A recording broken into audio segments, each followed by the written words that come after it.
Muchas gracias a quienes estáis asistiendo. Esta es la cuarta sesión del proyecto de formación Masculinidades y Cultura de Paz, después de haber pasado por la historia y por el feminismo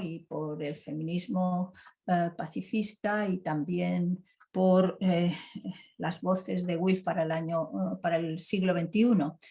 Entonces, esta es la cuarta sesión y como ya estamos diciendo, pues la idea es ir proporcionando espacios para capacitar a personas que puedan después también multiplicar los mensajes y a través de la exposición de Wilf y también, pues bueno, para que se incorporen a esta tarea de Wilf. Pues esta sesión cuarta está a cargo de nuestro compañero Carlos Adán Gil, para todas nosotras Charlie, para las amistades, y él es integrante de Wilf España. Él es licenciado en Historia y también es máster en Profesorado de Educación Secundaria y máster de Investigación en Historia Contemporánea. O sea, es una persona que está trabajando desde hace mucho tiempo en este tema. También ha sido investigador asociado a la Fundación SIP, donde realizó un trabajo, la Fundación Seminario de Investigación para la Paz, realizó el trabajo Hombres Imaginando la Paz, que está publicado en Cuadernos de Paz. Su experiencia laboral es que ha sido profesor auxiliar de conversación en Francia. Él maneja muy bien el idioma francés, profesor de prácticas dentro de un máster de profesorado y bueno, pues tiene una trayectoria importante, entre la que podemos decir que fue voluntario en el Congreso de los 100 años de Wilf en La Haya, todos lo recordamos. Bien, me gustaría por último decir, podría decir más cosas, ¿no?, de cursos que ha realizado, cursos de verano, participación en jornadas, hace una tarea también de cultura de paz en los institutos, trabajando con gente joven y eso es muy valioso. Sé que en colaboración con la Fundación Seminario de Investigación para la Paz, pero ya terminaré diciendo que en 2019 recibió el premio Concepción Jimeno de Flaquer, que es un premio que otorga el Seminario Interdisciplinar de Estudios de la Mujer de la Universidad de Zaragoza, y esta era su edición número 22, y lo recibió por su trabajo monográfico titulado Machos, Progres y Galanes. Es miembro también de Hombres por la Igualdad. En fin, es un placer, un gusto y un honor presentarte, Charlie, cuando quieras. Venga, pues, bueno, muchas gracias lo primero por la presentación, Carmen, y nada, es un placer estar con todas vosotras al otro lado de la pantalla. Ya nos conocemos la mayoría, si no todas, y bueno, agradecer a Wilf también una vez más ofrecerme esta oportunidad de exponer aquí pues algunos puntos que he ido trabajando a lo largo de mi trayectoria. Algunos es verdad que hace tiempo que no tocaba, ¿no? Y he tenido que recuperar de algún trabajo de hace años y bueno, la idea de hoy es pues perfilar solo algunos rasgos de la masculinidad y ponerlos un poquito en relación con esa cultura de la violencia, ¿no? Y con el militarismo. Pero como digo, va a ser, pues es algo formativo, ¿no? Y como tal lo he intentado enfocar. Bueno, en esto de las masculinidades aterricé ya hace unos años, yo creo que allá hacia 2012, 2013, y tengo que agradecer lo primero la investigación que pude llevar a cabo en el Seminario de Investigación para la Paz, ¿no? Que es donde realmente empecé a leer más en profundidad a los autores sobre masculinidades y también a muchas autoras feministas, por supuesto, que están en la base de estos estudios.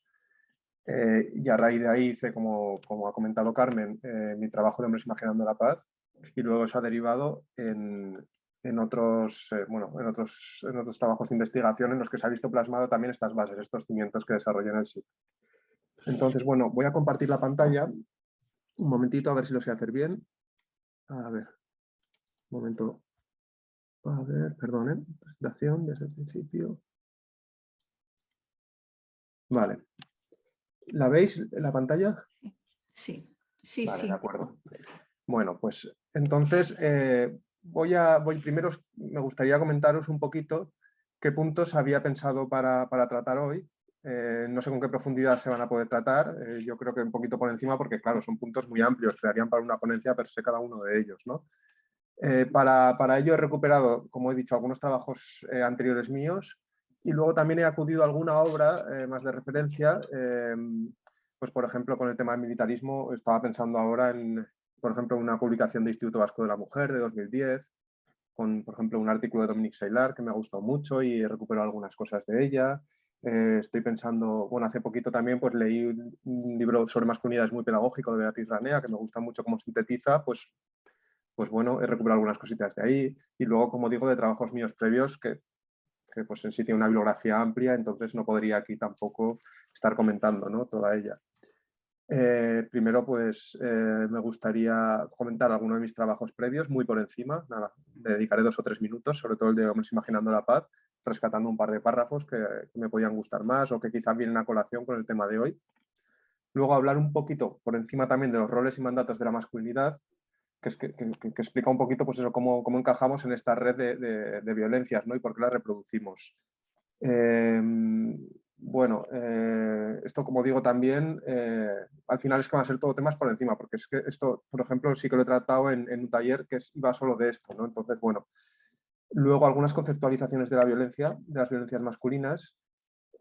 Claro, normalmente yo soy el primero que acudo muchas veces a gente como Johan Galtung, ¿no?, que viene muy bien para trabajar esto, porque de alguna forma, pues desde el propio triángulo de la violencia o cómo conciben la violencia, se puede ir en muchas direcciones, ¿no?, hacia esas violencias estructurales que se ven mucho pues, en el ejército o en algunas instituciones, o bueno, o simplemente en las desigualdades sociales, ¿no?, a violencias culturales que se ven también dentro de la masculinidad en cómo nos socializamos y cómo se nos encauza para llevar a cabo estos roles y estos mandatos masculinos, pues a través desde, bueno, es la cultura general, al final las canciones, bueno, insultos, etcétera, etcétera. Bueno, un montón de cosas que sirven para premiar y castigar bueno, y la violencia directa. Pero aún así hay algunas conceptualizaciones sobre la violencia que emanan de estudios de masculinidades, por así decir. Entonces, bueno, he traído una cita de un autor español que leeremos y un par de conceptualizaciones, una de Michael Kaufman, que es uno de los fundadores de la campaña del Lazo Blanco en los años 90, y otra que es de, bueno, Luis Bonino, que es el tema de los micromachismos, simplemente nombrarlo. Como digo, no los vamos a desarrollar, nombraré algunos de ellos por encima para tenerlos en cuenta. Luego, en un cuarto punto, quiero tratar rápidamente la violencia hacia nosotros mismos, que es la violencia, pues la ejercemos, por supuesto, hacia las mujeres, hacia el medio ambiente, pero también hacia nosotros mismos. Que esto es un punto un poco controvertido porque se usa muchas veces se ha utilizado, se ha instrumentalizado este punto, ¿no? Porque a veces los hombres lo hemos podido usar para intentar convencer y seducir para el acercamiento a cambios en las masculinidades, lo cual está bien, puede estar bien, aunque tuviera que ser, aunque o sea, sería más recomendable que fuera por imperativo, o sea, una especie de imperativo ético, ¿no? Pero bueno, pero también se ha usado desde el otro lado diciendo, mira, es que nosotros también nos pasa esto otro, no estáis tan mal las mujeres, no os quejéis. Así que bueno, es un punto que puede ser controvertido, pero es interesante trabajar. Y luego, finalmente, algunos apuntes sobre el ejército. Como digo, esto sí que me he basado un poquito más en un colectivo antimilitarista vasco y en esta obra, en este artículo de Dominique Seylar. Entonces, bueno, empezamos así rápidamente. En primer lugar, el trabajo que realicé en el Seminario de Investigación para la Paz, el de Hombres Imaginando la Paz, partía, bueno, el planteamiento inicial venía, yo recuerdo que cuando empezaba a plantear el proyecto de investigación, venía desde un libro que era El sexo de la violencia, de los años 90, de finales de los 90, que leías datos ya que te venía a decir, bueno, más del 90% de los actos violentos los cometen hombres, ¿no? Y entonces, un poco descifrar el porqué de esto era uno de los puntos de partida de este trabajo, y luego también el desmontar el binomio de mujer pacífica, hombre violento, porque creo que es importante que ese binomio, porque se ha llegado a naturalizar, parece que es algo que es así porque somos así, y desmontarlo y ver cómo también es algo construido, que esto no se sustenta por sí solo. Luego, entre los objetivos, más allá de este planteamiento inicial, pues estarían un poco el repensar el concepto de seguridad, el desvincular la cultura masculina ligada a esa lógica militarista y luego repensar algunos conceptos como el de vulnerabilidad, porque bueno, están en la base, aparte de que bueno, todos somos vulnerables desde que nacemos, y especialmente en estas primeras etapas de la vida, pero siempre somos vulnerables y están un poquito en la base de la construcción masculina, que se construye en torno a una invulnerabilidad, ¿no? Y a una autosuficiencia. Entonces también era importante para mí pensar esto. A raíz de esta investigación, con posterioridad, surgieron otras, como por ejemplo, machos, progres y galanes, que antes ha nombrado Carmen también. Esta investigación, ¿por qué surge a raíz de la de Hombres Imaginando la Paz? Porque en Hombres Imaginando la Paz, en un primer lugar, planteó un corpus teórico sobre masculinidades bastante general, pero como introducción es algo necesario, ¿no? También en ese corpus teórico plasmo algunos grupos de hombres que surgen a nivel internacional, pero en una segunda parte, que esto es una investigación que era más de archivo, sí que acudo a fuentes primarias y hablo un poquito de los grupos de hombres en España. Y entonces sí que desarrollo algunos grupos de hombres y algunos artículos sobre masculinidades que hay en España en los años 70, 80 y posteriores. Entonces, bueno, a raíz de ahí sí que surge la publicación de Machos, Progres y Galanes, que antes hemos nombrado, donde trabajó la relación de los hombres de izquierdas con el movimiento feminista, ¿no? Y también cómo surgen algunos grupos a raíz de esa relación. Y también de este trabajo surgen algunas charlas, por ejemplo, el año pasado, bueno, hace 2 años creo que fue, perdón, una charla en la Escuela Municipalista de Zaragoza, donde bueno, intento trabajar, hablo de todo esto, pero sobre todo intento hablar de qué inercias de género persisten aún hoy en día en los movimientos comunitarios, véase una asamblea, por ejemplo, véase cualquier tipo de colaboración donde hay espacios mixtos y que se está reproduciendo todavía hoy. Entonces, bueno, esto es importante, lo quería señalar porque este trabajo que hice entonces me ha servido para realizar otros muchos y al final todo tiene una relación. Simplemente para saltar de este trabajo, me gustaría destacar un par de párrafos de él, porque creo que tienen mucho que ver con lo que vamos a trabajar aquí ahora, bueno, con lo que quiero exponer a continuación. Uno que pongo es el de un error que he tenido con frecuencia al echar la vista atrás, y creo que es bastante común, es el de interpretar mi evolución personal en términos lineales. ¿Por qué traigo esto a colación? Pues porque tenemos una tendencia, o una trampa, por así decir, a interpretar los cambios en las masculinidades como unos cambios que tienden a ir en positivo, ¿no? Siempre hablamos de las masculinidades que están cambiando, pero precisamente desde esos posmachismos que se tratan hoy en día, se habla de, bueno, están cambiando, pero mantienen todavía un eje de poder muy claro. Y puede que cambien, pero en realidad se están adaptando a estos tiempos, ¿no? Porque casi se ha hecho una caricatura de esas masculinidades, que podemos decir caducas, pero no, porque aún persisten, pero esas masculinidades más brutas, y usamos esa caricatura para cambiar algunas cosas sin que cambie lo esencial. Entonces, bueno, más allá de que quizás sí que algunas cosas están cambiando, pero sí que se siguen manteniendo unos ejes de poder. Entonces es importante. No lo desarrollé en este primer trabajo, lo dejé caer solo con esta frase, ¿no? Pero sí que la quería traer un poquito porque, bueno, no sé si nos dará tiempo, en el debate saldrá el tema de qué masculinidades se están dando hoy en día, ¿no? Cuáles están cambiando, cuáles no y cómo se reproducen. Y un segundo párrafo que quería traer simplemente, y ya pasaríamos al siguiente punto, sería revisar nuestras identidades y sistema de valores no es una tarea sencilla. Y si queremos cambiar, en primer lugar, debemos asumir que vamos a perder privilegios y hacer peligrar nuestra identidad. Esto simplemente lo comento por este tema que decía antes, ¿no? Del tema de los... Pues bueno, que por mucho que muchas veces haga alusión a los costes de la masculinidad y a lo que ganamos cambiando, que efectivamente ganamos muchísimo, pues ganamos el abrirnos a un mundo emocional, ganamos, bueno, por supuesto en convivencia, etcétera, etcétera. Es verdad que hay una serie de privilegios que vamos a perder y esto hay que asumirlo. Y tampoco creo que esté bien hablar solo de lo que ganamos. También perdemos los hombres algunas cosas, pero es que aunque las perdamos tenemos que querer cambiar. Entonces, bueno, es un poquito eso, ¿no? Que yo creo que ocultarlo tampoco es positivo para seguir avanzando. Vale. Respecto a los roles y mandatos de la masculinidad, que es un poquito lo que quiero pasar rápidamente, pero lo primero que quiero decir es que ser hombre no solo consiste en serlo, sino en parecerlo. Y esto me parece una frase así muy sin más, muy simple, es importante, porque el ser hombre hay que estar, unas cosas que más se trabajan en las masculinidades es que hay que estar demostrándolo constantemente. Y en ese demostrarlo constantemente es lo que hace que constantemente tengamos que reproducir según qué comportamientos, según qué frases, según qué... Siempre se habla mucho de cómo socializamos en los grupos eminentemente de hombres, ¿no? Y cómo a veces tenemos un doble rasero, una doble cara, cuando estamos en grupos mixtos o cuando estamos con algunas amigas, etcétera, etcétera, o según qué contextos, y luego cuando estamos solo los hombres, ¿no? Por separado. Se ven comentarios machistas, en chistes verdes, lo que sea, ¿no? También, obviamente, hay un salto generacional y no, cuando hablo a veces esto es algo que tenía que hablar claro quizá, cuando hablo de esto, no es que esté generalizando, bueno, no estoy generalizando, pero sí, en general todos adquirimos algunos de estos rasgos. Tampoco voy a caer en el not all men porque me parece también una tontería, porque al final sí que es verdad que todos de alguna forma bebemos de aquí, ¿no? Todo esto, ¿cómo lo adquirimos? Pues bueno, en un proceso de socialización que se ve desde que, bueno, desde que nacemos, empieza este proceso a actuar en nosotros a través de distintas agencias de socialización, que son centros donde esta socialización adquiere una importancia pues todavía más fuerte, ¿no? Se me ocurren muchos, pero uno de ellos es el ejército del que hablaremos luego, que tradicionalmente se había entendido como una agencia masculina de socialización donde se encauzaba, donde la gente pasaba a hacerse adulta de alguna forma, ¿no?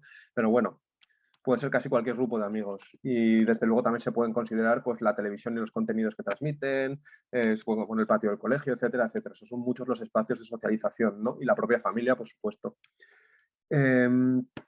En este proceso de socialización lo que interviene es una necesidad de reconocimiento intersubjetivo, de ser reconocido como tal, en este caso de ser reconocido como varón, porque de alguna forma tienes que conformar tu identidad, y operan mecanismos como el premio y el castigo del que hablábamos antes. Es decir, bueno, se te premia si estás actuando como se considera, pues riéndote las gracias. Bueno, también hay un premio que no solo viene de los propios hombres, también de las mujeres en algunos casos, que a veces reproducen también pues bueno, pues el mantener también cierta complicidad con algunas actuaciones machistas de los hombres, en algunos casos, como digo.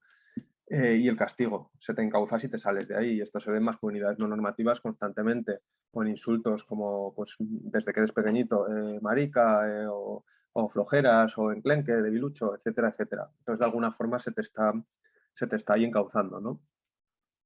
Y luego es importante también el punto de que las masculinidades no se construyen conforme a un modelo único. ¿Por qué digo esto? Bueno, porque varían en función del tiempo, en función del espacio. Efectivamente, no es lo mismo cómo se construyen las masculinidades aquí en España que igual en un país de América Latina o en un país asiático, o bueno, en contextos distintos al final, ¿no? Y por supuesto en función del tiempo, no es lo mismo cómo se construyen ahora como se construyen hace 30 años, aunque mantengan algunos rasgos comunes. Al final, bueno, es un diálogo constante, ¿no? Que tenemos con nuestra identidad y, bueno, un ejemplo de esto al final también se construyen en una intersección, que esto es importante, ¿no? Que al final interactúan con, pues cuando hablamos de interseccionalidad, que hablamos de otras ejes de discriminación, como pueden ser la clase social, puede ser la raza, pues están en un diálogo constante con ellas también para conformar esa que es nuestra identidad y así vamos construyendo nuestras masculinidades. Aquí a veces hago referencia a un libro que tiene 50 años ahora mismo y bueno, que era el de Héroe Blanco, Bestia Negra, ¿no? Racismo, sexismo y la máscara de la masculinidad, que es de 1972. Que, por ejemplo, en él se desarrollan las masculinidades, como las masculinidades de los hombres blancos no se construyen en relación a mujeres blancas, sino también a hombres negros. Por lo tanto, al final, como digo, las masculinidades varían en función de estos ejes de discriminación y de esta intersección, y además se construyen en relación con otras masculinidades con las que están conviviendo. Entonces es muy complejo y por eso decía que no se va a desarrollar aquí, simplemente lo quería apuntar. Y luego lo que sí que es importante saber es que al final, en prácticamente cada contexto social, hay un modelo de masculinidad que es más deseable o a veces conviven varios, ¿no? Pero en general hay un modelo que tiende a ser el más deseable, el que estaría en la cúspide, entre comillas, que es lo que con frecuencia nos referimos a él como masculinidad hegemónica. Entonces, quería traer aquí estas categorías, ¿no? De la socióloga australiana, Rewin Collen, que es una de las que más ha trabajado sobre masculinidades, una de las más citadas, es una de las que más ha popularizado el concepto de masculinidad hegemónica, que bebe de este concepto de hegemonía Gramsci, pero bueno, ella lo desarrolla en torno a esto, ¿no? En torno al género y cómo se desarrollan las masculinidades. Con él, bueno, por supuesto, la masculinidad hegemónica sería aquella que está en la cúspide, por así decir, la que en ese momento tiene más prestigio social, que como he dicho, varía con el tiempo. Entonces, con él, en este caso, por ejemplo, además, voy a citarla, dice, los portadores más visibles de la masculinidad hegemónica no siempre son las personas más poderosas. Ellos pueden ser ejemplares tales como actores de películas o incluso personajes de fantasía. Los poseedores individuales de poder institucional o de gran riqueza pueden estar lejos del modelo hegemónico en sus vidas personales. Pero claro, fijaros en las implicaciones que tiene esto, ¿no? Cuando un modelo que ni siquiera es real puede llegar a ser el modelo de masculinidad deseable. Entonces, bueno, sí que cabe aquí, yo creo que esto puede dar para cierto debate, ¿no? Hablar como, por ejemplo, un personaje de ficción puede ser un modelo a seguir. Pues, quizá en los 90 Terminator podía ser un modelo a seguir para algunas personas, ¿no? En el mundo occidental. hoy en día muchos de los superhéroes que vemos a través de las películas o de los antihéroes, ¿no? Que al final sí que muestran muchas veces fuerza, muestran una serie de características de tener la situación controlada, de tener que al final pues es un poquito lo mismo, ¿no? Esa situación muestran que están en una escala de poder, por así decir, en una situación muy elevada e imposible de alcanzar para el resto de personas. Por lo tanto, bueno, estos podrían llegar a encarnar esta masculinidad hegemónica o este modelo a seguir. Y claro, luego con él sí que nos habla de otro tipo de masculinidades que son necesarias para que exista esta hegemónica. Las masculinidades cómplices, por ejemplo. Estas masculinidades cómplices, pues bueno, parte un poquito la del desarrollo de las masculinidades cómplices del hecho de que es imposible, casi imposible alcanzar para el resto de los mortales las masculinidades hegemónicas, ¿no?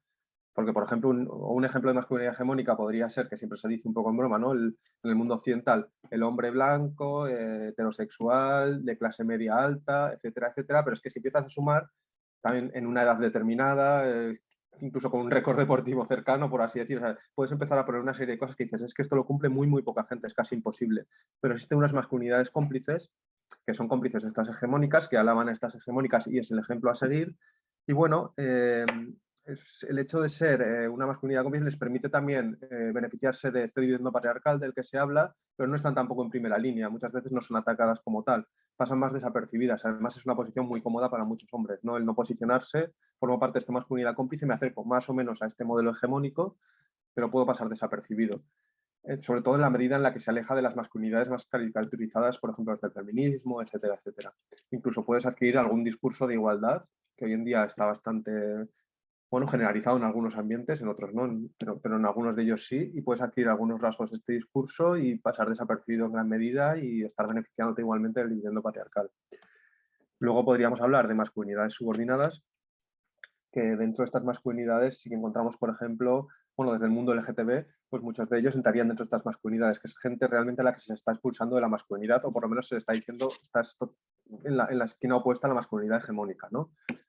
Y también se le relega a la gente a través de sus comportamientos a estas masculinidades subordinadas. Lo que hablaba antes del premio y el castigo, se podría enfocar por ahí. Tú de alguna forma puedes relegar a alguien a este mundo, cuando decíamos en el colegio mariquita, ¿no? Que comentaba antes, pues le estás relegando o le estás enunciando que esa persona para ti no está dentro de esa masculinidad y esa persona o se esfuerza por demostrarte que sí que lo está o que por lo menos se puede acercar en alguno de los campos, sea a través de la violencia que le puede legitimar, sea a través de el que sea, ¿no? Por ejemplo, pues cuando decíamos machos, perros y galanes, pues a través de un discurso y una situación controlada o una serie de puntos que están relacionados con el poder para demostrar que sí que entras dentro de esa masculinidad, pero si no, tú quedas relegado. Y luego las masculinidades marginadas, que son directamente las que con él pondrían relación con las intersecciones de clase y de raza. Entonces, bueno, estas ya directamente las sitúa aparte. Un segundo, perdón.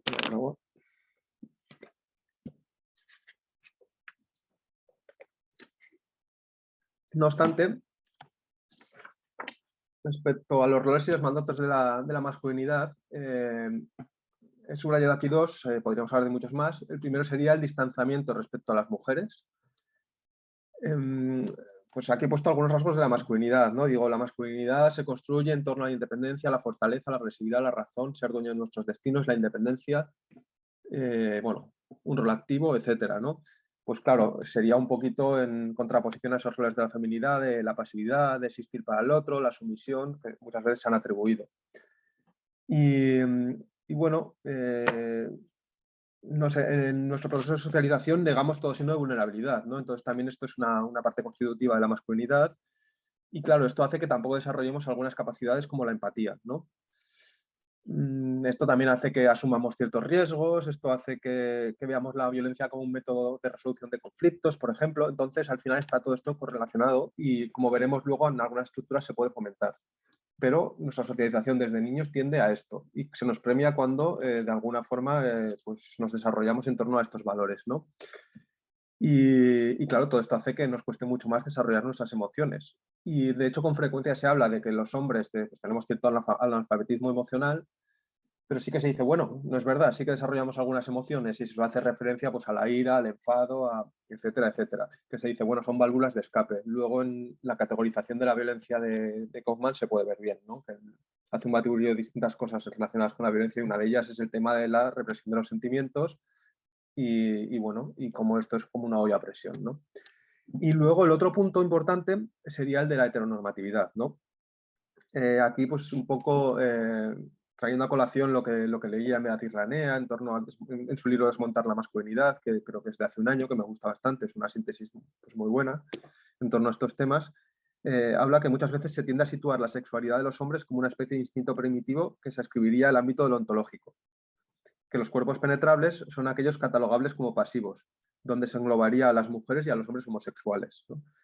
Entonces, bueno, y que en estos días, por supuesto, de resquebrajamiento de la masculinidad, por así decir, que muchas veces se dice, bueno, es que no estamos generando modelos deseables para la gente joven de masculinidad, no sabe la gente dónde aferrarse y muchas veces se aferran a la sexualidad como un modelo de masculinidad que, bueno, que puede pasar. ¿Y esto cómo se hace? Pues en un consumo cada vez mayor de experiencias sexuales, por ejemplo, o en una serie de actitudes bueno, que tampoco son muy constructivas y que no se desarrollan en términos de igualdad tampoco, ¿no? Sobre todo también por los modelos de consumición del porno que se dan hoy en día, o de etcétera, etcétera. Una serie de cuestiones que, bueno, que reproducen también estos sistemas de poder. Respecto a la masculinidad y violencia, ¿no? Aquí simplemente, como he comentado antes, querría exponer pues, un par de ideas sobre la violencia y luego 2 o 3 conceptualizaciones de distintos autores, ¿no? Y lo primero es que, bueno, encontramos distintos problemas los hombres a la hora de hablar y entender la violencia. En primer lugar, es que no somos conscientes de todas las formas que puede tomar, que la violencia puede tomar muchas formas y sobre todo no llegamos a ser conscientes de que se pueden dar muchas violencias simultáneamente. Esto pues también tiene que ver con lo que decíamos, trayendo a Galton otra vez a colación, que solo parece que vemos la violencia directa, ¿no? En algunos casos. Y hay otros, bueno, de hecho, la mayor parte de las violencias que se dan no son esa violencia directa, que también, sino toda una serie de violencias que la legitima y hace que se pueda dar esta violencia directa. Entonces, bueno, eso es un problema porque falta ahí formación en términos de cultura de paz. Y con esta formación yo creo que lo primero es ser consciente de que ejerces esa violencia para luego ya poder tomar una decisión de si la vas a ejercer o no, ¿no? Pero muchas veces es verdad que no se es consciente. También es verdad que porque no les parece un tema importante, porque al final si tú no eres la persona que lo está recibiendo, pues bueno, igual no es tan importante. Y luego también otros grandes problemas que se ven es el distanciamiento con la violencia, cómo se marca una barrera entre hombres maltratadores, hombres no maltratadores, por ejemplo, ¿no? O hombres que ejercen violencia, hombres que no la ejercen. Y por supuesto, pues todo el mundo en esa barrera se va a situar en el lado del que no la ejerce.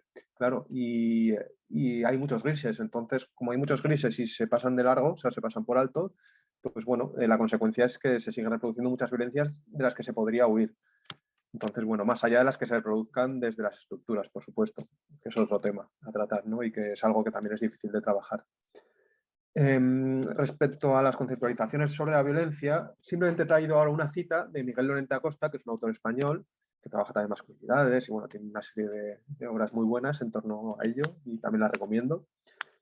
Y la cita dice: 3 han sido las características fundamentales del poder: capacidad de premiar, capacidad de hacer daño y capacidad de influir en creencias y opiniones.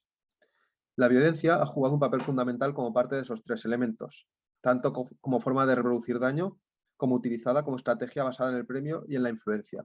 De este modo, se pueden llegar a decir, como hemos oído en muchas ocasiones, mi marido nunca me ha pegado. Claro que yo tampoco le he dado razón para hacerlo. El premio llega a convertirse en la no violencia, con lo cual la capacidad de influir se refuerza por ambos mecanismos, el violento y el no violento, considerado como ausencia de agresiones, no de violencia propiamente dicha.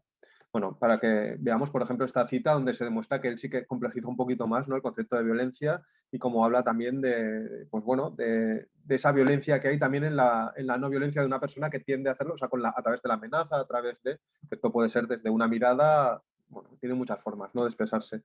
Pero bueno, es una forma de ver que también aquí hay autores que están trabajando estos temas y que desde el punto de vista de las masculinidades sí que es muy interesante. Y luego, pues querría hablaros de Michael Kaufman, ¿no?, que es, como he dicho, uno de los fundadores de la campaña del Lazo Blanco, que es una campaña que surge, creo que en el 91, a principios de los 90, me parece que era en el 91, a raíz de unos asesinatos machistas que hubo en el año 89, 90, en Canadá. Bueno, de un hombre que entró armado y disparó a varias mujeres al grito de fuera las mujeres de la universidad, etcétera, etcétera. Y es una campaña que se extendió por todo el mundo y de hecho creo que aún continúa hoy en día teniendo gente que participa de ella, ¿no? Es una campaña contra la violencia y Kaufman pues ha trabajado muchísimo esto. Y uno de los artículos que a mí me gustó mucho en su día y por eso lo quería traer es el de las 7 P's de la violencia. en él pues, se desarrollan distintos puntos que tienen relación con la violencia masculina, que algunos los hemos tratado ahora, este ratito.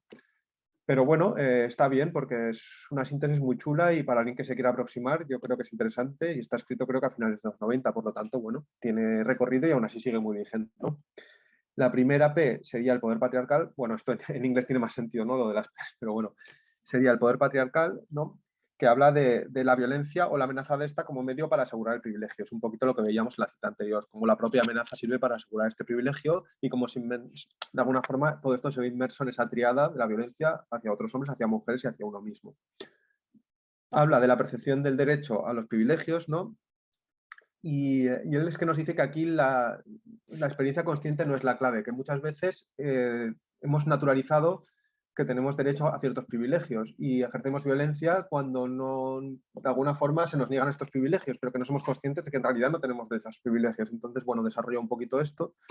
Luego el tema del permiso, que la violencia no solo es permitida, sino que muchas veces es premiada, tiene y goza de cierto glamour, ¿no? Incluso recompensas. Y habla, pues, ahí también Kaufman de todo el aparato cinematográfico, de todo, etcétera, etcétera, cómo ensalza esta violencia, por mucho que se haya transformado también un poquito.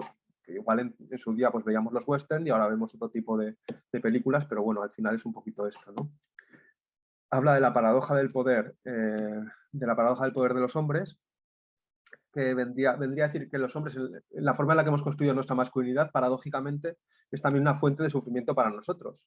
Que aquí insertaríamos lo de los costes de la masculinidad en los términos de mala gestión de los sentimientos, sobre todo, ¿no? Que se puede ver, por ejemplo, en tasas de suicidio, se puede ver en toda una serie una serie de datos, ¿no? De cómo gestionamos los hombres muchas veces pues nuestra masculinidad, ¿no? El no pedir ayuda, etcétera, etcétera. Luego, Kaufman nos hablaría de la armadura psíquica de la masculinidad, que básicamente nos habla de esto que decíamos, que la masculinidad está basada en una estructura basada en la distancia emocional respecto a los demás, lo que conlleva una habilidad para la empatía disminuida, y de esta se deriva la siguiente, ¿no? La masculinidad como huella psíquica de presión. Por lo tanto, para muchos hombres, la ira es una de las pocas, la ira, como decíamos antes, el enfado, de las pocas válvulas de escape, ¿no? Para expresar algún sentimiento. Y en las pasadas experiencias nos habla un poquito de cómo los hombres también a veces hemos tenido experiencias donde hemos convivido con violencia, ya sea en nuestras propias casas, etcétera, y muchas veces tenemos una doble experiencia de rechazo, o sea, a veces la reproducimos y a veces lo que hacemos es generamos un rechazo hacia la violencia, pero en cualquier caso muchas veces acabas reproduciéndola y también generas un rechazo hacia ti mismo. Bueno, desarrolla un poquito esto en este punto. Simplemente quería comentarlo por si algunas personas que lo está viendo pues quiere leerlo. Es un artículo que se lee muy rápido, no es muy amplio. A cada uno de estos puntos le dedica una o dos carillas. O sea, no penséis que lo desarrolla a fondo, pero luego en su obra posterior y en ponencias sí que va desarrollándolo y lo complejiza más. Y bueno, el otro que quería nombrar era el concepto de micromachismos o las violencias cotidianas de Luis Bonino, que este lo conoceréis porque además es al final uno de estos conceptos que es casi, que tiene cierto poder de marketing, ¿no? Por así decir, que estando de todo el lado peyorativo, pero en el sentido de que bueno, que es potente y que llega a la gente y rápidamente la gente se queda con el concepto de micromachismo y además, bueno, ha tenido mucha repercusión, tuvo una sección en el diario.es ya hace 10 años, lo ha tenido, entonces, bueno, y nada, aquí traigo a colación una cita de Foucault, que es preciso comprender cómo las grandes estrategias de poder se incrustan, hallan sus condiciones de ejercicio en microrelatos de poder.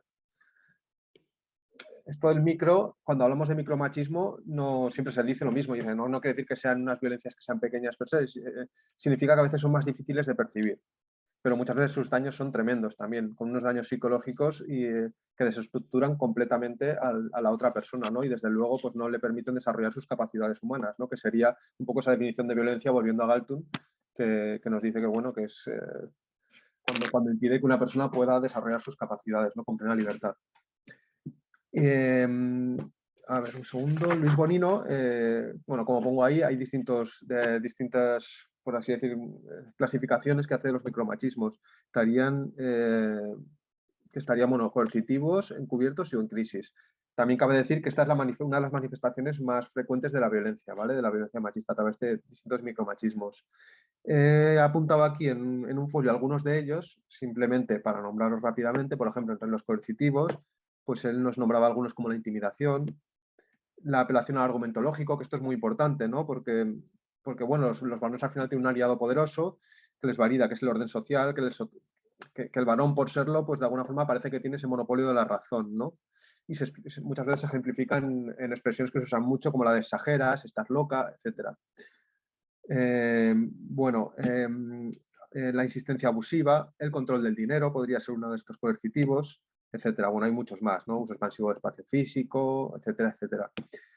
Entre los encubiertos de control oculto o indirectos, he señalado, por ejemplo, el abuso de la capacidad femenina del cuidado, el paternalismo, la negación del reconocimiento o el silencio, ¿no? Que a veces se puede usar como un chantaje. Y luego también te habla de los micromachismos en crisis, ¿no? Como el pseudoapoyo, la desconexión y el distanciamiento, que es también una forma de chantaje, o el dar lástima, ¿no? En un momento dado, también apelando a esa necesidad, ¿no? A esa socialización de las mujeres que parece que tienen que ser cuidadoras. Y bueno, todo esto lo digo, por supuesto, para nada rechazando el rol de persona cuidadora, porque creo que es, bueno, que es un valor, ¿no? También a desarrollar por los hombres. O sea, que también muchas de estas cosas no se trata de abandonarlas, sino que los hombres las recojamos. Pero es verdad que a veces se puede hacer apelación a esa especie de rol para aprovecharte de él, ¿no? Y esto pues también entraría dentro de una forma de micromachismo. Así que bueno, y hay muchísimas más. Hay listados enteros de formas de micromachismo que ya podríamos categorizar dentro de por ejemplo, estos puntos u otros que salieran, ¿no? Pero bueno, es una forma de ver que estas son las formas más habituales de ejercer violencia machista. Haber dicho un poquito esto, como no quiero seguir tampoco con categorizaciones de la violencia, pero como vemos son muchas y yo creo que cada una de ellas aporta algo y ayuda a complejizar un poquito más todo esto. Quería pasar un poquito a hablar sobre la violencia hacia nosotros mismos. Entonces, lo primero que he puesto es, bueno, como he dicho, esta violencia ayuda a veces a sostener argumentos que no son constructivos, en mi opinión, pero sin volver a ello, lo que quería poner es, bueno, una tabla de la esperanza de vida. Y como vemos, como en prácticamente todos los tramos de edad, la mortalidad de los hombres es mayor a la de las mujeres, excepto obviamente de más de 90 años, ¿no? Bueno, ya en 75, 89 se equipara y más de 90, pero porque, bueno, los hombres de alguna forma han ido falleciendo en los tramos anteriores más, ¿no? Entonces tiene sentido. Y bueno, y a través de esta tabla, que bueno, aquí en esta tabla, pues la esperanza de la esperanza de vida en 2019, y por ejemplo, la de los hombres en 2019 era de 80,5 años, las mujeres de 85,89 años. Entonces hay una diferencia sustancial de unos 5 años, ¿no? Y aquí se plantearía con esta tabla en lo que llamamos la paradoja de la mortalidad, que refleja que la mayor parte de las sociedades, las mujeres son más longevas que los hombres y sin embargo padecen más enfermedades que ellos, ¿no? Entonces, cabría preguntarse los porqués de esta paradoja de la mortalidad. Entonces, hay distintos, bueno, esto alguna vez sí que lo hemos trabajado en talleres, ¿no? De plantear esta paradoja de qué está pasando, porque parece que padecen más enfermedades y sin embargo, pues eso, tienen una esperanza de vida mayor, los hombres fallecen más, etc. Y es muy interesante ver un poco la opinión de la gente. Al final sí que se llegan a unas conclusiones que son parecidas a lo que voy a comentar, ¿no? Que muchas veces tiene que ver con la relación de los hombres con el sistema sanitario. Por ejemplo, se ve cómo los hombres acuden mucho menos que las mujeres al sistema sanitario. En cambio, en temas de urgencia se invierten un poquito los porcentajes, ¿no? Y en atenciones de urgencia muchas veces acuden más hombres que mujeres. Y eso es cuando ya estás realmente muy mal. Perdón. Luego también relacionado con la cultura del riesgo, esta cultura que está muy relacionada con la invulnerabilidad y con cómo desarrollan los hombres pues, su forma de construcción masculina. Y luego las llamadas estrategias de camuflaje, ¿no? Que pues eso, que los hombres desarrollamos distintas estrategias para disimular la depresión, el estrés o el abatimiento, porque no se puede mostrar todo esto, o es más difícil que lo mostremos, ¿no? Y sobre todo que lo compartamos con otras personas. En todo caso, con alguna mujer en algún contexto lo puedes compartir, pero es bastante más complicado. Desde luego con otros hombres es raro que lo hagamos. Y bueno, y muchas veces esto se pone en relación como factor de riesgo desencadenante de violencia, ¿no? Lo cual, por supuesto, no lo justifica, pero sí que se pone a veces en relación eso, como una especie de factor de riesgo. Bueno, esta paradoja, detrás de esta también se ve toda una serie de cuestiones que se pueden trabajar por separado, que pueden ser desde bueno, se refleja en la criminalidad. Luego pondré un momentín una tabla donde se ve la población reclusa, por ejemplo, en España, separada por sexos, se ve la criminalidad, se ve la siniestralidad laboral, lo cual, pues bueno, se puede defender que muchas profesiones masculinizadas pueden ser de mayor riesgo, ¿no? Véase, poner un ejemplo, que no es que sea la predominante en España, pero la minería, ¿no? Pues, o en las obras, por ejemplo, etcétera, etcétera. Pero más allá de eso, es verdad que también tiene mucho que ver con ese desprecio del riesgo y con cómo Bueno, y con cómo sí, dentro de la propia labor que tengamos que hacer profesional, pues sí que llevamos a cabo a veces acciones, pues acciones que pueden conllevar que tengamos una lesión o incluso mortalidad, ¿no? Y los accidentes de tráfico se ve también, por supuesto, toda esta cultura de correr en la carretera, bueno, también se ve muy amparada por lo que decíamos antes, ¿no? Pues por las canciones, por las películas, etcétera, etcétera. Con sagas, yo pienso en sagas como Fast and the Furious o sagas de este tipo, que son horribles en términos de género, ¿no? Si se analizan. Entonces, bueno, estas sagas amparan también todo esto y los suicidios que nombraba antes, que no solo es un tema de porcentaje de suicidios, que los hombres bueno, es una de las principales causas de muerte, sobre todo en los tramos más jóvenes, sino que además es suicidios certeros, por así decir, porque en mujeres muchas veces hay más intentos y los hombres muchas veces son más certeros a la hora de llevar a cabo este suicidio, ¿no? Entonces, bueno. Y todo esto que estoy señalando además no solo desemboca en violencia, sino que tiene una consecuencia y es que nos sitúa en demanda de cuidados, que eso también es importante y al final son las mujeres las que te tienen que cuidar muchas veces. Entonces, bueno, hay que tenerlo en cuenta. Bueno, un segundito, perdón. Simplemente aquí es lo que comentaba antes y he puesto una tabla donde se puede ver un poquito, no sé si se ve bien, pero bueno, tampoco nos vamos a detener, la población reclusa en España, ¿no? Y se ve un poquito pues, esa incidencia de la criminalidad muchas veces, o por lo menos cómo ha ido evolucionando y cómo, bueno, es muchísimo mayor, no sé, no tengo aquí, no veo bien los datos, pero yo creo que está en torno al 90% de hombres y 17 o 10% de mujeres, una cosa así, 93 hombres, 7-10 mujeres. Pero bueno, tiene que ver con todo esto. No sé cómo voy de tiempo, la verdad. Un segundo, voy a ver. Vale, sí veo que me estoy yendo un poco. Bueno, pues voy a saltar. Tenía un par de puntos al final que era trabajar, pues por poner un punto positivo sobre los grupos de hombres, pero antes me gustaría hablar un poquito sobre el ejército como agencia de socialización, ¿no? Como punto de partida hablar de que la base a todo esto, ¿no? Y a la construcción de estas masculinidades muchas veces más bélicas está en toda esta construcción masculina que he desarrollado todo este rato, ¿no? Y en este distanciamiento emocional, en este no desarrollo de la empatía, etcétera, etcétera. Ahí estaría la base en la que se nutren muchas veces los hombres que van al ejército, ¿no? Y, por ejemplo, pues aquí he traído a colación también, por ejemplo, un término de Rita Segato, ¿no? Que nos habla de la pedagogía de la crueldad, que viene a ser esto que decíamos, ¿no? Que es en referencia a cómo normalizamos la crueldad y la brutalidad, anulando así nuestra capacidad de empatía desde que somos niños, ¿no? Y bueno, luego esta épica del combate está en todo el proceso de socialización, lo vemos desde luego en los juguetes que utilizamos, en cómo se sigue usando simulacros de armas de fuego desde que somos pequeños, en los videojuegos, etcétera, etcétera. Lo que muchos tienen que ver pues, con matar o bueno, con pegar disparos, por así decir, ¿no? Jugar a la guerra, de alguna forma.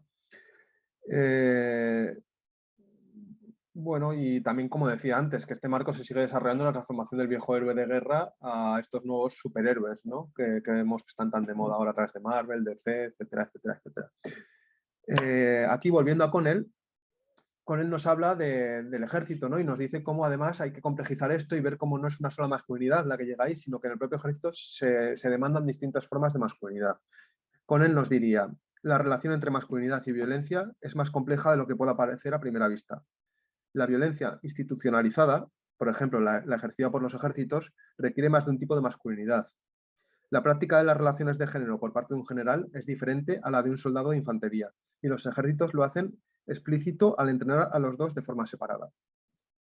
Bueno, precisamente de esta formación del hombre militar nos habla un colectivo, el colectivo Gasteiz-Coag, que realiza un análisis detallado de esta construcción, ¿no? Y esto lo he sacado de la obra de Hombres e Igualdad de Instituto Vasco de la Mujer, de Macunde, y junto con Gizon Duz, creo que lo editaron. Y bueno, este colectivo nos habla, un segundo, perdón. Sí, este colectivo nos habla bueno, cómo primero es, bueno, esta construcción de hombre militar, lo primero que hay que atender es a la violencia militar oficial, que sería que se preparara al hombre para matar al enemigo, para destruir al enemigo y también para morir, porque por supuesto el hombre tiene que no solo ejercer violencia, sino que también estar dispuesto a soportarla, ¿no? A soportar este dolor, a soportar esta violencia. Y luego tiene otra forma de construcción dentro del ejército que tendría que ver un poquito más pues, con cómo se curte esa persona, ¿no? Para seguir alejándole en esta línea que había desarrollado durante toda la adolescencia, toda la infancia, toda la adolescencia, para seguir alejándole de estos modelos de empatía hacia el otro, ¿no? Y también se desarrollan a través de pues, de arbitrariedades de los mandos, de violencia entre soldados, de novatadas, de expresiones de sexismo. Y siempre se dice que son una serie de violencias que no solo te modifican, sino que hace imposible también que tú te mantengas en este ejército o que convivas si no das el perfil, ¿no? O si no adaptas tu perfil para poder dar el callo, ¿no? De alguna forma y aguantar esto. Y bueno, y ambas violencias, según este colectivo, irían dirigidas a crear y reforzar el espíritu del cuerpo, basado en un código del honor y creando un fuerte sentido de pertenencia, a configurar una comunidad de destino donde se viven peligros y dificultades comunes, a insensibilizar frente al sufrimiento propio y ajeno y a naturalizar la violencia. Y bueno, también otro apunte, simplemente por ir casi terminando, quería comentar eso, que la cultura militar también tiene un fuerte componente misógino y sexista y homófobo también. Y partiendo de esta base, pues es fácil dibujar un poco el papel que puede tener la mujer, ¿no? Muchas veces se habla del cuerpo de las mujeres como campo de batalla, la violencia sexual como arma de guerra, como territorio de conquista, y pues desde violaciones masivas, que son un medio de trasladar un mensaje al enemigo, además relegando a la mujer a un segundo plano. Se puede violar por el hecho de violar, pero también se viola como un instrumento de guerra, para trasladar un mensaje: no sois capaces tampoco de defender a vuestras mujeres, estamos violando, etcétera, etcétera. Además, esto se ve disparado, yo creo, en procesos también de limpieza étnica, ¿no? En algunas guerras, donde esto es todavía más cruento. Otras veces pues, se usa también a las mujeres. Estoy recordando ahora el caso, creo que era de Abu Ghraib, ¿no? En la guerra de Irak, ¿no? Cuando salía una mujer posando con algunos hombres enemigos, ¿no? Estaban desnudos, los llevaba con cadenas, de alguna forma está ahí también apelando a la masculinidad del bando enemigo, y además siendo una mujer era todavía más humillante, se están instrumentalizando, ¿no? Entonces también se usan para este tipo de... Y bueno, y simplemente para cerrar, comentar que estos días pues he estado viendo un poquito para preparar la charla, he estado viendo un poco las campañas de reclutamiento de distintos ejércitos, ¿no? Del ejército ruso, del chino, del americano, etcétera, etcétera. Y al final sí que se ven muchos de estos puntos que estábamos comentando, cómo se ven reflejados en esas campañas de reclutamiento y también cómo van dirigidos a gente joven, ¿no? Desde un ejército chino que apela a la unidad, a la construcción de un ente, bueno, de un ente como una colmena, una especie de colmena, donde sí que se ve alguna mujer quizá en alguna de las imágenes, pero bueno, en papeles secundarios no eminentemente bélicos, pero sí que se ven a muchos hombres, bueno, y por supuesto todo ese culto a las armas y a la matanza. En el ejército ruso tiene mucho más que ver con esa masculinidad tradicional, la fuerza, cómo se construye un hombre de verdad y ese rito de paso a la adultez, ¿no? Que podría significar el ejército.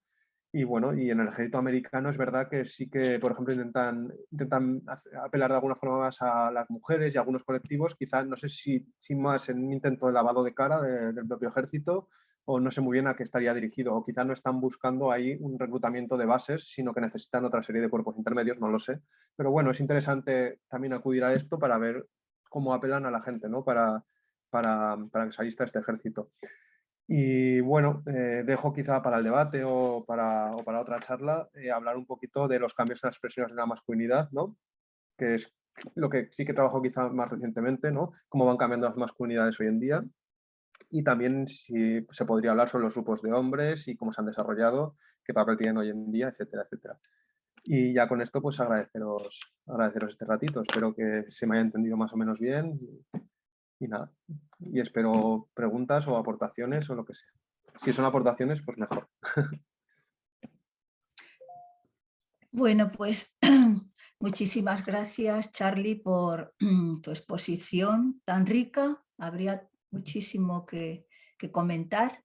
Y ahora pues abrimos el micro, o pedimos a las compañeras asistentes que formulen preguntas, comentarios. Entonces, a ver.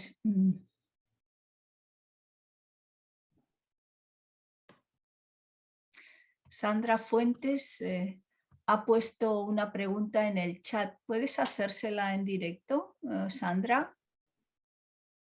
Ok, muchas gracias. Sí. Bueno, desde Colombia los saludo. Ahora sí, sí. Desde Colombia los saludo. Buenas, ¿cómo están? Sí, que muy interesante el tema. Estoy precisamente y he venido trabajando en los aspectos específicos de las violencias organizacionales en el cotidiano. Quería saber si existe algún trabajo o algún tema que me pueda referenciar sobre esas masculinidades en el entorno de las organizaciones. En el entorno de las organizaciones sociales, etcétera. Pues a ver, O empresas. Sí, perdón. Sí, vale. A ver, Sector empresarial, digamos, de alguna manera. En el sector empresarial. Sí. Vale, de acuerdo. Bueno, al final, para trabajar esto, yo creo que, bueno, desde el propio feminismo, yo creo que sí que hay trabajos que igual algunas compañeras pueden referenciar mucho mejor que yo, la verdad. Yo luego sí que es verdad que para trabajar esto sí que iría a lo que comentábamos de micromachismos, cómo se reproducen también en el entorno empresarial, también a lo que es la fratria, ¿no? Y cómo se reproducen las relaciones de poder y la camaradería entre hombres, y cómo esto también hace que, bueno, que se ayude a conformar ese techo de cristal del que se habla, por ejemplo, que hay puestos de poder que es muy difícil que acceda una mujer porque muchas veces hay decisiones que no se toman dentro del organigrama de la empresa. Y luego, por supuesto, también, incluso en el propio desarrollo del día a día, sería interesante trabajar con el tema de los cuidados dentro de la propia empresa. Pero es que esto es para casi cualquier relación humana, ¿no? Yo, por ejemplo, sí que estoy en dos grupos de hombres. Uno que es Hombres por la Igualdad, que está muy bien y también tiene una perspectiva algo más política, en el sentido en que bueno, pues llevan a cabo ponencias, actuaciones en centros educativos, etcétera, etcétera, y también pues tiene presencia en algunas concentraciones, manifestaciones, pero luego también he estado trabajando durante un tiempo con otro grupo de hombres que participan de movimientos sociales, ¿no? Y ahí nos preguntábamos un poquito cómo era la convivencia en las asambleas y qué cosas podíamos hacer para mejorarla. Y al final ahí, sin querer, acabábamos callando en temas de masculinidad, porque era un poquito ver quiénes tomaban la palabra, cómo lo hacían, si usaban argumentos de autoridad o no, cómo veían a sus compañeras, si las veían sexualizándolas, por ejemplo, si las veían, etcétera, etcétera. Un largo etcétera que yo creo que quizás se podría trasladar también al mundo de la empresa, ¿no? Entonces, bibliografía per se ahora mismo no estoy, o sea, no la tengo en mente. Seguramente si me paro a pensar un rato, igual más tranquilo, esta noche o mañana, sí que me viene a la cabeza. Entonces, en ese caso, igual te pediría que me dejases en el chat o en algún sitio el correo y te mandaría. Pero si no, alguna de las compañeras seguro que puede referenciar algo. Gracias. Gracias. Tiene la palabra Nani. Nani Aguilar. Muy buenas tardes a todos. Carlos, mis preguntas serían las siguientes. Y lo primero, enhorabuena por la exposición tan interesante y tan útil. ¿Qué le dirías a las personas que dicen que la violencia del hombre no se construye, no se aprende, que depende de la testosterona? La segunda pregunta sería, ¿cómo se transforma una cultura de la violencia en una cultura de la igualdad? La tercera sería, ¿por qué no se introduce de forma efectiva la educación para la igualdad en las aulas? Si de eso depende la erradicación de la violencia contra la mujer. Vale. Y ya por último, preguntarte si conocéis el libro de Miriam Miecian, Chicos, hombres serán. Ahí se explica muy bien cómo se construye la identidad masculina, machista y misógina. Y un abrazo para todas. Vale. Pues nada, bueno, voy a responder, a ver, igual luego te pregunto otra vez una o dos de ellas, pero bueno, la tercera, que creo que era ¿por qué no se trabaja o no se introduce en las aulas? Bueno, eso es una gran pregunta, ¿no? Para empezar, porque a veces yo creo que cambiar el sistema educativo requiere de un consenso y hay, bueno, se ve por ejemplo con las leyes educativas. Yo no estoy en ese ámbito, sé que algunas compañeras sí lo van a decir mucho mejor, pero como ha habido bastantes cambios, pero además es que requeriría un trabajo integral en el sentido transversal, ¿no? Que se tuviera en cuenta en todas las asignaturas, que tuviera en cuenta el lenguaje, cómo se transmite, y para eso lo primero que hace falta es una formación también a los propios formadores. Y efectivamente hay muchas formadoras hoy en día que la tienen, algunos hombres también, pero no es suficiente con eso. Por supuesto también porque las agencias de socialización no solo son las aulas, ¿no? También, por mucho que en el colegio les enseñásemos según qué conceptos, si luego en los medios de comunicación, en casa, se encuentran otras cosas, sirve de poco, incluso sirve para que luego vayan a clase y lo ridiculicen. No sé por qué he dado talleres en colegios y veo la actitud en algunos centros, en muchos de ellos ha sido muy positiva, una gran acogida, en otros les parecen tonterías o ideología de género directamente, porque cogen discursos de algunos partidos políticos o discursos y los reproducen, ¿no? Dentro del contexto educativo. Pero bueno, yo creo que lo principal sería que los distintos componentes del sistema educativo estuvieran también, o sea, los profesores, profesoras, etcétera, tuvieran una formación amplia, y yo creo que con eso ellos mismos y ellas mismas lo irían integrando dentro del currículum, ¿no? Sin necesidad quizá de un desarrollo mayor. Y luego, por supuesto, puede estar complementado con charlas, con conferencias, etcétera, etcétera, bueno, de temas más concretos que quizá es verdad que no todo el mundo puede formarse en profundidad en todo lo que habría que trabajar, ¿no? Eso en primer lugar. Luego, ¿qué me comentabas? Perdón, ¿cuál era la primera y segunda pregunta? Disculpa. Sí, la primera pregunta era, ¿qué le dirías a las personas que dicen que la violencia en el hombre no se construye, no se aprende, sino que depende de la testosterona? Ah, vale. Sí, bueno, pues es que es el eterno debate, ¿no?, entre esencialismo y constructivismo. Yo creo que es un debate que la verdad es que está bastante encallado, porque a veces se puede decir, bueno, es que igual la testosterona en un momento dado puede influir un poco. No soy experto en ello. A mí me parece que es un debate estéril también, para empezar, porque hay muchísimos modelos de hombre. Y bueno, a través de la antropología, la sociología, etcétera, se ha demostrado también. No solo hace falta recurrir a las ciencias puras, que parece que las ciencias puras, si dicen una cosa, pues va a misa. Incluso las ciencias puras, por supuesto, hay estudios feministas que te argumentan que no es así. Yo no los podría desarrollar, pero es que desde la antropología hay muchísimos estudios donde se trabaja sobre distintas sociedades donde no se reproducen estos modelos y se ve cómo estos modelos cambian con el tiempo, por lo tanto, y no siempre los hombres son violentos, no siempre son, por lo tanto, yo creo que es blanco y en botella en ese sentido, es decir, si es que hay por así decir, alguna influencia de esta parte más esencial, no por así decir, de esta parte biológica, esa influencia, somos también seres racionales y por supuesto vivimos en una sociedad, el constructivismo está ahí y funciona sobre nosotros. Por lo tanto, esa influencia cuando menos sería mínima, tan mínima que es absurdo apelar a ella para tener ciertos comportamientos y no lo justifican. Entonces, bueno, yo no entro en el debate, no entiendo de ciencia, la verdad, pero más allá de eso, sí que sé que hay posturas que argumentan ambos argumentos, pero más allá de eso hay otras ciencias que de alguna forma vienen a refutarlos, yo creo que de forma clara. Entonces, bueno, no entraría mucho más.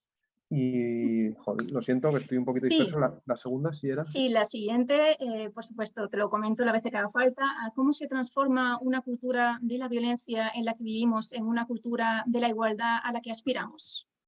Pues siempre caería en un lugar común si digo la educación, y la verdad es que creo en la educación en muchos aspectos, pero no solo es la educación, tiene que ir acompañado, yo creo, incluso de cambios en el sistema económico, por ejemplo, en el sistema de cambios en la estructura también, porque al final siempre se habla mucho de cómo pues, un sistema capitalista tiene mucho que ver con las relaciones de poder, y en cuanto hablamos de relaciones de poder, pues el hombre es difícil que suelte según qué resortes que le proporcionan privilegios, por ejemplo, pero desde luego a través de educación, a través de formación, a través de volver a poner sobre la mesa que lo cotidiano es político, de toda una serie de cosas, y de dejar que desarrollemos pues, estas cualidades que decíamos que están coartadas, como la empatía, etcétera, etcétera, porque la verdad es que a través de la empatía, que luego sería el debate cómo se desarrollan esas cualidades, ¿no? Porque es verdad que igual los tiempos del hoy en día no permiten que se desarrollen o una serie de exigencias del hoy en día, sobre todo desde el mundo económico, desde el mundo te vienen dadas, ¿no? Pero bueno, por ejemplo, implicarse en los cuidados puede ser una primera vía bastante importante, implicarse desde un tiempo temprano, ¿no? Los hijos y las hijas, pues desde que son pequeños, pues enseñarles a cómo pueden colaborar en las cosas de casa, ¿no? De alguna forma corresponsabilizarse, de cómo pueden, eso puede ser un primer paso, y a partir de ahí, pues bueno, ya lo que se nos vaya ocurriendo, ojalá supiera, no sé. Muchas gracias. Sí, antes de dar la palabra y en el sentido este que estabais hablando, como esto es una conversación también, pues en los encuentros de iPaz hemos debatido estas cuestiones y, por ejemplo, pues sí, hemos dicho la tesis que decías tú, Charlie, de compartir el cuidado, compartir el cuidado, y quien educa en el cuidado, pues eso entra en contradicción con eliminar, ¿no? Con la violencia, ¿no? Será una de las tesis. A ver si encuentro un artículo y lo pondremos aquí también. Y ahora tiene la palabra Pilar Gegúndez. Claro. Sí, solo era para...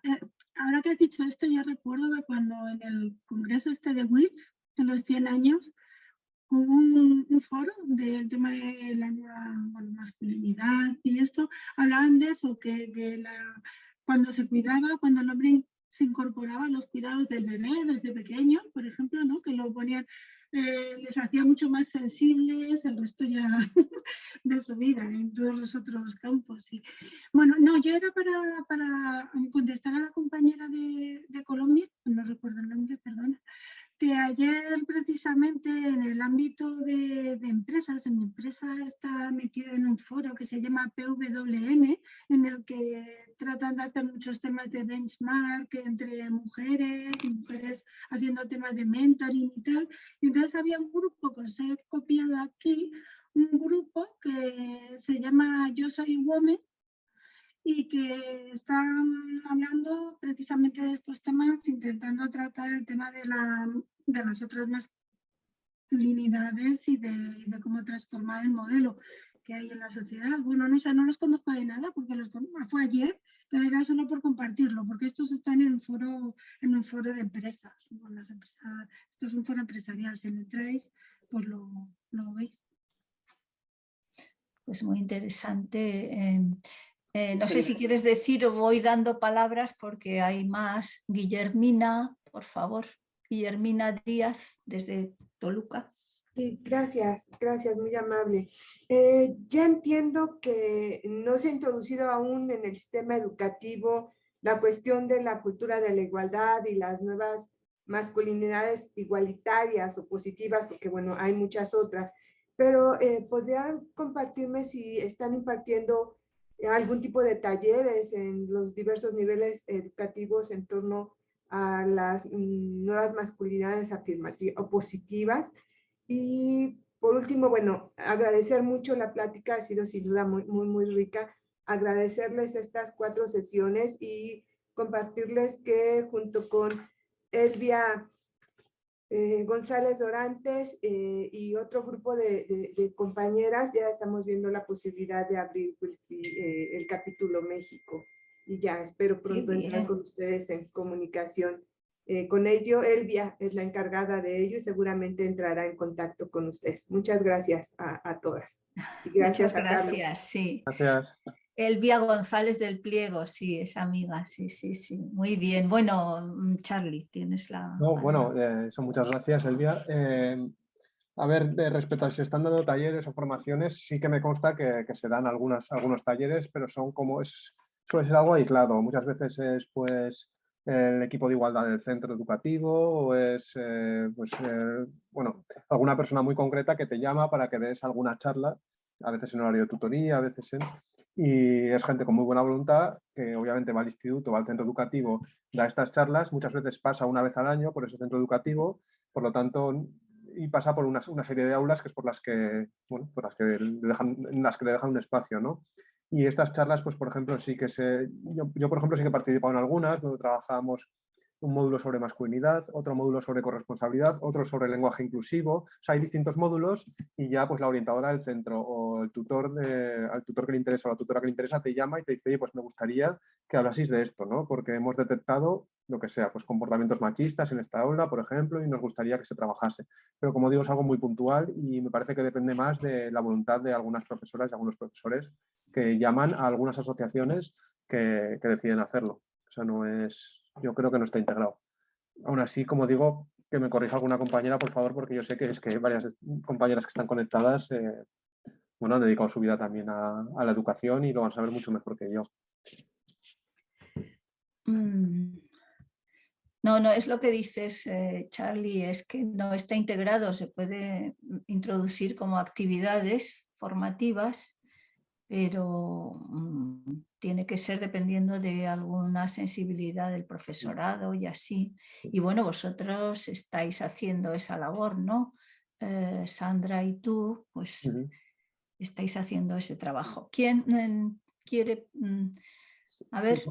Bueno, simplemente, perdón, comentar, sí, con Sam, por supuesto, con Sandra estamos haciendo un trabajo, además, muchas veces de la mano, bueno, del Seminario de Investigación para la Paz, y estamos trabajando en centros educativos también temas de mediación, cultura de paz, y es que al final, cuando trabajas temas de cultura de paz, estás trabajando masculinidades, es inevitable, porque además, bueno, y trabajar las formas en las que te diriges a la gente, trabajar los tipos de violencia. Yo antes decía que he hablado de algunas concepciones de violencia de la masculinidad, pero hubiera trabajado con Galtung y me hubiera servido para desarrollar todo lo que he desarrollado y otras muchas cosas, o sea que bueno. Y luego un problema también que nos estamos encontrando ahora es que pues, hay gente receptiva y centros receptivos, pero también mucha gente que no dentro de los propios centros educativos. Nos hemos encontrado más de una vez profesores que se salen del aula porque no están de acuerdo con que vayas a dar esa charla, por ejemplo, o puede que haya padres que tampoco estén de acuerdo hoy en día, ¿no? Y bueno, es algo que está en pugna y está en pugna en el mundo político y desde luego todo eso se ve reflejado en los centros educativos. Entonces, bueno, también hay que tener en cuenta esto, que hablamos de la posibilidad de introducirlo en currículum, etcétera, etcétera, y bueno, no hay que irse tan lejos, es que simplemente las charlas aisladas a veces en algunos centros cuesta que se den, no es tan fácil, porque hay debate en el claustro y bueno, no es tan fácil que salga adelante. Entonces, bueno, ojalá pudiéramos introducirlo en el currículum y una formación para todo el mundo, pero es que la realidad es que ahora se están de alguna forma peleando, ¿no? Por usar esa palabra, casi charlas puntuales. Bueno, sí, perdón. Y no, sí, gracias, Charlie. Y no tienes la palabra, ¿sí? Sí. Mira, no sé ni cómo entrar. Primero he dicho que no podía entrar y entrar. Bueno, Charlie, Claro. una conferencia y una charla estupenda. Bueno, ha sido muy teórica, has estudiado mucho y la has preparado muy bien.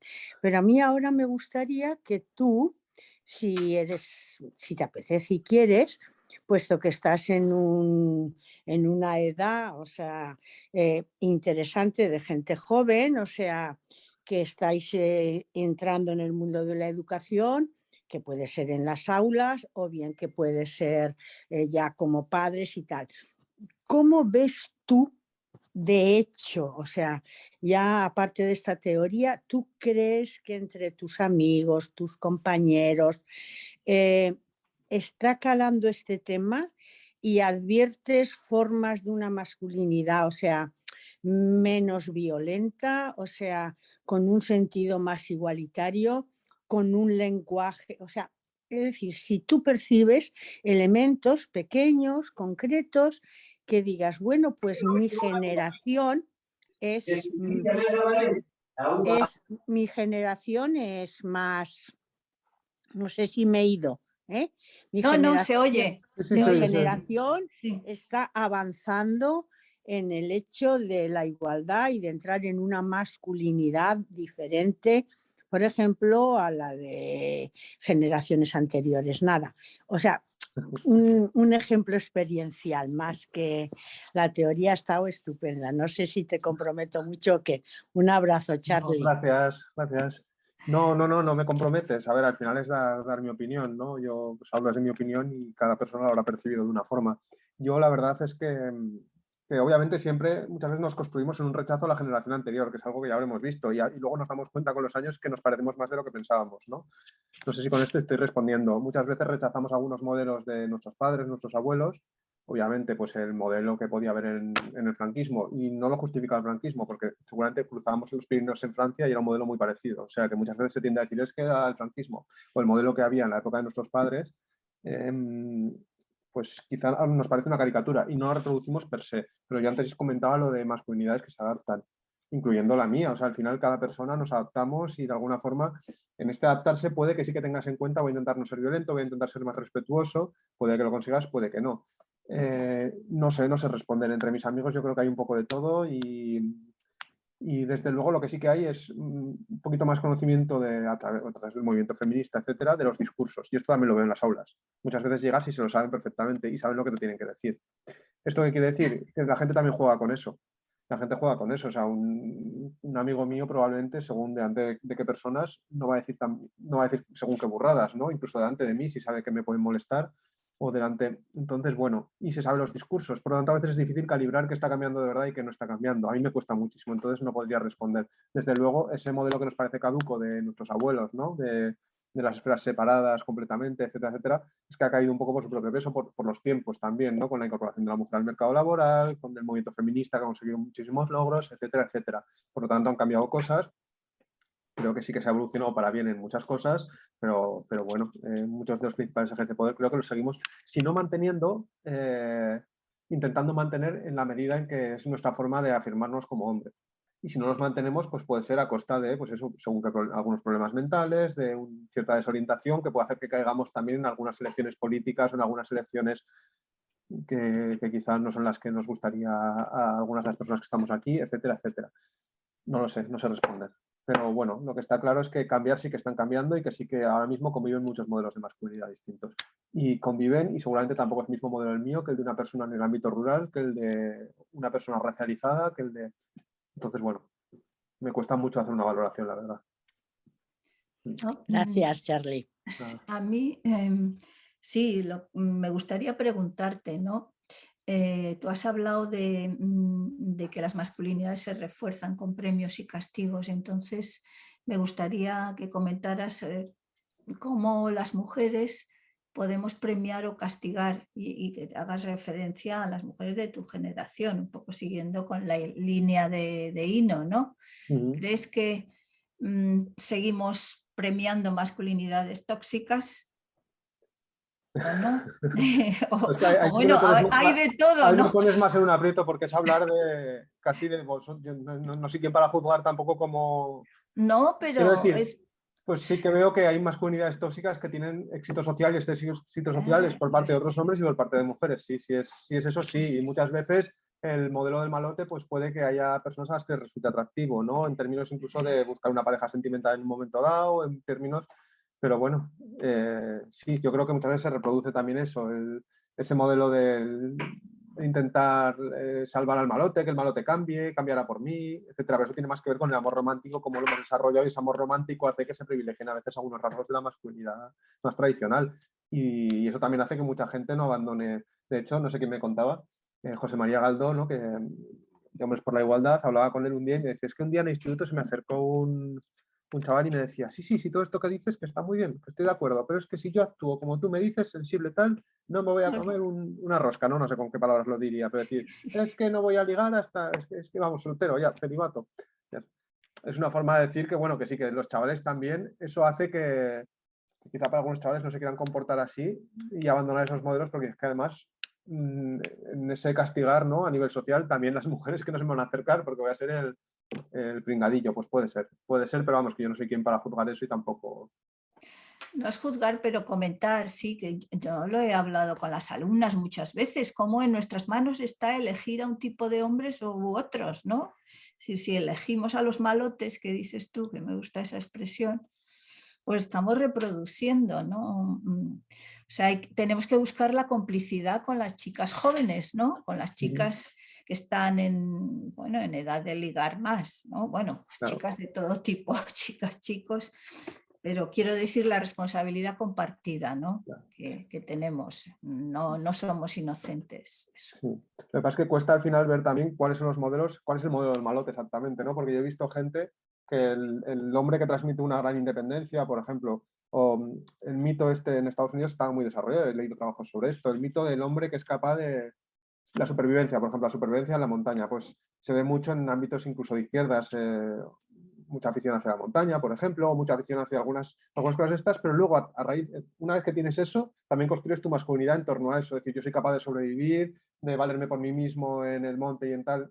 ¿Cómo decir? De alguna forma estás diciendo, yo soy más capaz que tú para hacer esto, y eso genera cierta admiración también, en este caso en otros hombres, en mujeres. Quiero decir, que bueno, que es muy complicado ver, cuando hablo del malote un poco pensando en algunos modelos que he visto en series de televisión, etcétera, etcétera, pero no solo es el malote, es personas que tienen la situación controlada, o gente que tiene un discurso muy bueno, que se mueve en ámbitos políticos, insisto, de izquierdas, que casi no se trabajan más, en las asambleas y cuando toman la palabra la gente escucha, habla muy bien, sabe transmitir muy bien sus ideas, etcétera, etcétera, pues esa persona también, por esa persona puede sentir admiración a otras personas, tanto otros hombres como otras mujeres. ¿Qué pasa? Que quizá esa persona no se da cuenta de que teniendo ese discurso está eclipsando a otras personas que no son capaces de desarrollar sus habilidades porque es que está él y les está eclipsando, o no son capaces de, y de alguna forma se pueden comportar como, ejercer violencias y al mismo tiempo son atractivos y atractivas para el resto. Y nos acercamos a ellos. Entonces es muy complicado, hay que complejizar mucho, ¿no? Cómo se desarrollan las masculinidades hoy en día, qué consecuencias tiene, y al final, pues por eso decíamos lo de respetar, tener empatía, ver un poquito cómo se siente el de enfrente, no intentar ocupar todo el espacio de forma expansiva, y esto es muy difícil que se cumpla. Y al final muchas veces la gente que es más atractiva en el sentido de, que tiene más éxito social y también más éxito a la hora de encontrar pareja, es gente que algunos de estos aspectos los reproduce. Igual no es violento per se, pero igual es la típica persona que ante un piropo a su pareja pues va a ir a pegarse con con esto, pero bueno, pero tiene unos rasgos que pueden ser violentos también en el día a día, en la convivencia. Entonces, bueno, no sé. Muy bien, ¿alguna otra cuestión? No veo yo ninguna mano. Bueno, pues estamos cerca de la hora de cierre. ¿Quieres comentar alguna cosa más? Nada, que he estado muy a gusto y agradeceros este rato y las preguntas y bueno, espero que Sí, sigamos. decirte que alguno se ha interesado a través del chat por tener tu presentación y que ya Laura y desde WIF España pues se dice que se editará y se colgará en su momento, ¿no? Vale, genial. Laura, ¿quieres despedirnos? Bueno, pues nada, agradecerte muchísimo, Carlos, que nos has brindado una sesión fantástica. La verdad es que ha estado muy interesante, ha dado pues para compartir varias preguntas muy interesantes de las que es verdad que yo creo que nos invitan a seguir con el tema, o sea que seguiremos teniendo otras sesiones y también hemos compartido mucha bibliografía que también se pondrá a disposición. Y nada, la verdad es que es un cierre fantástico del itinerario, un cierre al menos de las 4 sesiones que teníamos inicialmente programadas, pero que creemos claramente que seguiremos con el itinerario complementando y que te agradecemos muchísimo, Carlos, esta sesión, a Carmen Magallón, nuestra también querida maestra que ha estado a lo largo de todo el ciclo, aprovechar también para agradecer a Sandra Blasco, a las compañeras Ino Torres, Concha Gaudó, que ha estado también llevando todas las sesiones, en fin, todas las compañeras que se han acercado a este itinerario, que lo han hecho realmente útil, yo creo que muy interesante y que seguimos compartiendo juntas pues todas las herramientas que tenemos a disposición, que son muchas porque hay muchos saberes